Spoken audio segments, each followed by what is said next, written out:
क्या खैरियत से हैं। मैं हूं आपका मेंटोर ADFI सैयद अरसलान काज़मी।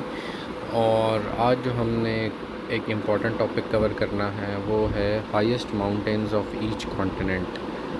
ये काफ़ी दफ़ा रिपीट भी हो चुका है और आप कह लीजिए कि हर एग्ज़ाम में आपको इसके एक अदद क्वेश्चन नज़र आ ही जाता है। लेकिन इसमें प्रॉब्लमेटिक चीज़ ये है कि ये याद नहीं रहता कि एशिया का सबसे बड़ा कौन सा है, यूरोप का सबसे बड़ा कौन सा है, नॉर्थ अमेरिका सबसे बड़ा कौन सा है। तो आज हम कोशिश करेंगे कि ट्रिक के थ्रू जो है इसको हम तैयार कर सकें। ठीक है, तो हम चलते हैं, पहले हम देख लेते हैं कि हैं कौन से और फिर उसके बाद हम ट्रिक के थ्रू तैयार करेंगे। तो एशिया का जो है वो सबसे बड़ी है माउंट एवरेस्ट, अफ्रीका की है किलिमंजारो, यूरोप की है माउंट एल्ब्रस, नॉर्थ अमेरिका की है माउंट डेनाली, साउथ अमेरिका की है एकोनकांजुआ, और इसके बाद आपकी आ जाती है ऑस्ट्रेलिया की है कोस्सिसको, और अंटार्कटिका की है विंसन। ठीक है, तो इसको इस तरीके से याद रखना थोड़ा सा डिफ़िकल्ट है, आपको याद नहीं रहेंगी। तो इसके लिए जो मैंने ट्रिक बनाई थी, जो मैंने यूज़ की थी, वो ये थी कि एक सिंपल सा वर्ड है जिसको आपने याद रखना है, वो है अकेली डाक वाली।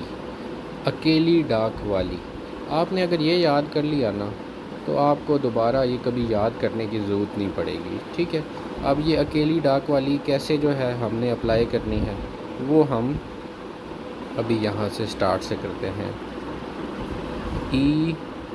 अकेली, AEKILLI, अकेली बन गया पूरा ये, और डाक वाली DA, तो फिर आगे आप आ जाएं डाक और V से वाली। ठीक है, तो अगर हम इसको देखें तो अकेली डाक वाली। ठीक है, E से mount Everest, KILI Kilimanjaro, E से एल्ब्रस, D से डेनाली, A से अकोनकांजुआ, और आगे हम देख लेते हैं ऑस्ट्रेलिया का है कोस्सिसको K, और विंसन V। तो इसको अगर हम आगे एक बना के देख लेते हैं ताकि आपको आसानी से याद हो जाए। ठीक है, हम पहले लिखते हैं एशिया, फिर अफ्रीका, फिर Europe, north America, south America, Australia, और एंड पे आ गया आपका अंटार्कटिका। तो आपने सिंपल अकेली डाक वाली लिखना है, अकेली, ये DAK और V।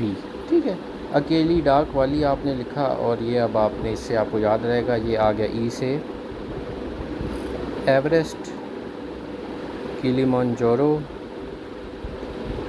एल्ब्रस, डेनाली, एकोनकांजुआ, ये है, और विंसन। ठीक है, आपने सिर्फ अकेली डाक वाली, तो आपने वो याद रखना है। अच्छा, ये जो है ना, ये आपको याद रह जाएगा एशिया, ये इसी उसमें आपने याद रखना है ताकि आपकी तरतीब ख़राब ना हो। एशिया, अफ्रीका, यूरोप, फिर north America, south America, Australia, और अंटार्कटिका। इसको याद रखने का आसान तरीका क्या है कि आपने AA सबसे एंड पे लेना है, AA सबसे स्टार्ट में लेना है, नॉर्थ अमेरिका बीच में, साउथ अमेरिका बीच में। ये आ गया एशिया, अफ्रीका, इधर Europe, north America, south America, Australia, और अंटार्कटिका। तो ये ऑर्डर भी याद रखना कोई मुश्किल नहीं है। AA इधर आ गया, E आ गया, इधर AA आ गया, और इधर नॉर्थ अमेरिका, और ये इसको आप यूँ रख सकते हैं। और इसको याद रखने का एक और तरीका भी है, वो है आंसा। ठीक है, आंसा कैसे, AAENS ए, ठीक है। वो कैसे? Asia, Africa, Europe, north America, south America, Australia और एंटार्क्टिका। इसको आप आंसर के थ्रू भी याद कर सकते हैं। तो इसको आपने इससे लिखा और इसके आगे आपने EKILIE अकेली, DAKV डाक वाली, तो वो आप करेंगे तो ऑटोमेटिकली आपको जो चीज़ें हैं वो याद हो जाएंगी। तो इस तरीके से जब आप चीज़ों को तैयार करते हैं तो वो कंपैरेटिवली आसान हो जाती है। रोट लर्निंग आप जब बार बार कर रहे होते हैं तो आपका माइंड एग्जॉस्ट हो जाता है और आप तंग हो जाते हैं, फिर एक लिमिट से ज़्यादा आप वो नहीं कर पाते, मुश्किल हो जाता है।